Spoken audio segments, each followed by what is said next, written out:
కామారెడ్డి జిల్లా కేంద్రంలోని MLA camp కార్యాలయం ముందు అంగన్వాడీలు ధర్నా చేశారు. జీవో నెంబర్ 10ని రద్దు చేసి రిటైర్మెంట్ బెనిఫిట్స్ కింద టీచర్లకు 2 లక్షలు, హెల్పర్లకు 1 లక్ష వీఆర్ఎస్ సౌకర్యం కల్పిస్తూ కొత్త జీవో జారీ చేయాలన్నారు. హెల్పర్లకు పాత పద్ధతిలో ప్రమోషన్ సౌకర్యం కల్పించాలని, అంగన్వాడీ ఉద్యోగులను పర్మనెంట్ చేసి కనీస వేతనం 26 వేతనంతో పాటు పీఎఫ్, ఈఎస్ఐ సౌకర్యం కల్పించాలని డిమాండ్ చేశారు. సుప్రీంకోర్టు తీర్పు ప్రకారం రాష్ట్రంలోని అంగన్వాడీ టీచర్లు, హెల్పర్లకు గ్రాడ్యుటీ చెల్లించాలన్నారు. రెండవ పీఆర్సీ ప్రకారం 5% ఐఆర్ వర్తింపజేస్తూ ఉత్తర్వులు జారీ చేయాలన్నారు. ఖాళీ పోస్టులు వెంటనే భర్తీ చేసి తమ సమస్యల పరిష్కారం కోసం తక్షణమే చర్యలు చేపట్టాలని డిమాండ్ చేశారు. ఎండాకాలంలో ప్రభుత్వ పాఠశాలలో సమానంగా అంగన్వాడీ కేంద్రాలకు వేసవి సెలవులు ఇవ్వాలని కోరారు.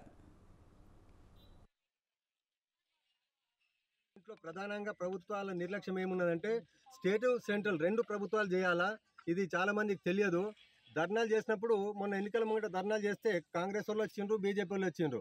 ఇప్పుడు రెండు గవర్నమెంట్లు వాళ్ళే ఉన్నాయి. ఈడ కాంగ్రెస్ ఉన్నది, సెంట్రల్లో బీజేపీ ఉన్నది. మరి మేము సెంట్రల్ కూడా అడుగుతున్నాం. 26,000 కనీస వేతనం అనేది సుప్రీంకోర్టు చెప్పింది. ఆ సుప్రీంకోర్టు చెప్పిన కనీస వేతనం 26,000 ఇవ్వడానికి బీజేపీ కేంద్ర ప్రభుత్వానికి ఏం అడ్డం వస్తున్నది? అది అట్లాగే ఇన్సూరెన్స్ లాంటి ఇవి కూడా ఇవ్వడం లేదు. కాబట్టి ఈ రిటైర్మెంట్ బెనిఫిట్స్ ఏవైతున్నాయో వీళ్ళు కలకలు అంటున్నారు. పెద్ద మనుషులు ఎవరైతే ఉన్నారో రిటైర్ అయ్యే వాళ్ళు భవిష్యత్తు ఇంటికి పోతే నెలకి రూపాయి రాదు, 2,000 పెన్షన్ ఇస్తా అంటుండే. ఏమి చేయని వాళ్ళకి కూడా పెన్షన్ ఇస్తున్నాడు. మరి వీళ్ళు 30-40 ఏళ్ళు వాళ్ళ జీవితం దాంట్లో మొత్తం పోయింది. ఆ జీవితం పోయిన వాళ్ళకు రిటైర్మెంట్ బెనిఫిట్స్ గౌరవప్రదంగా ఇవ్వాలా.